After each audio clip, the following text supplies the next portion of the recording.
don't have the strength to stay away from you anymore. You don't. Bella and Edward, their burning desire for each other, overwhelming. Fans already thirsty for more.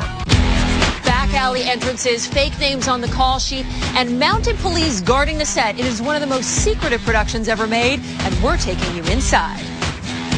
3, 2, 1, action! Set the record straight for us. How much of Edward and Bella together will we see in this movie?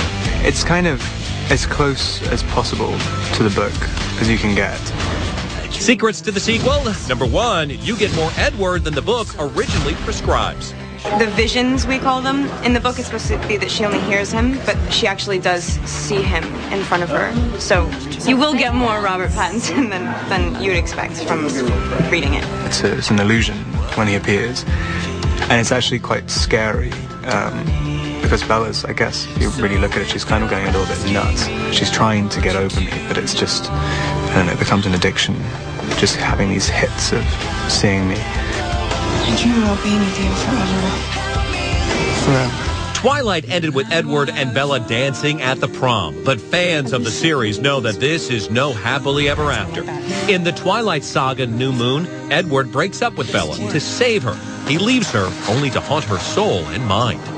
There are some really bizarre moments, I mean, because she's having constant nightmares all the time, and the nightmares are all based on the person she loves, like haunting her. So there's a lot of kind of weird dreams about like death and decay. Yeah, making it sound really romantic.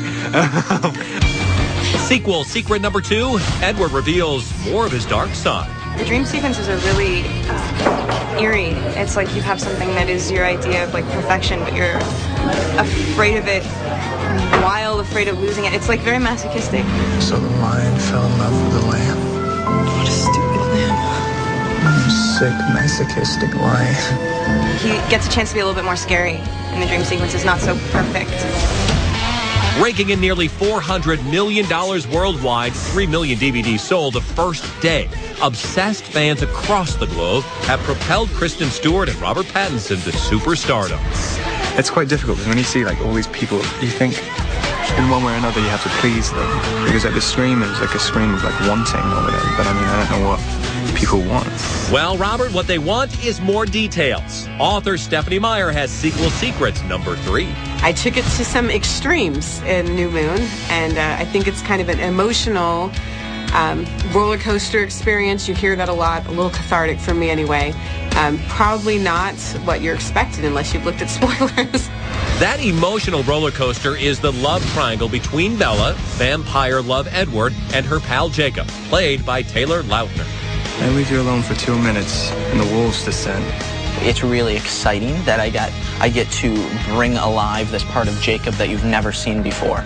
But yeah, you can feel the pressure at moments. She has a best friend that would do absolutely anything for her, and he's the right choice. But there's something about like true love. And the more I don't come back, the more she thinks like, yeah, well, you should like settle for the compromise. I mean, he didn't want me. Edward didn't want me. You like me, right? I'm doing this right now. It's because of him, huh? It's like you can't describe it. It's like maybe it's not good for me, but I'm going to ignore the better option, and I'm just going to hold out for the best. It's so depressing for Jacob, because I mean, you find the love of your life and you're always going to know you're going to be second best. Secret number 4, the answer to the question everyone's dying to know. In real life, if you had to choose, be an Edward girl or a Jacob girl? I can't. Like, I'm not even allowed to answer that question. If you had a sister, would you want her to date Edward or Jacob? Edward's wealthier.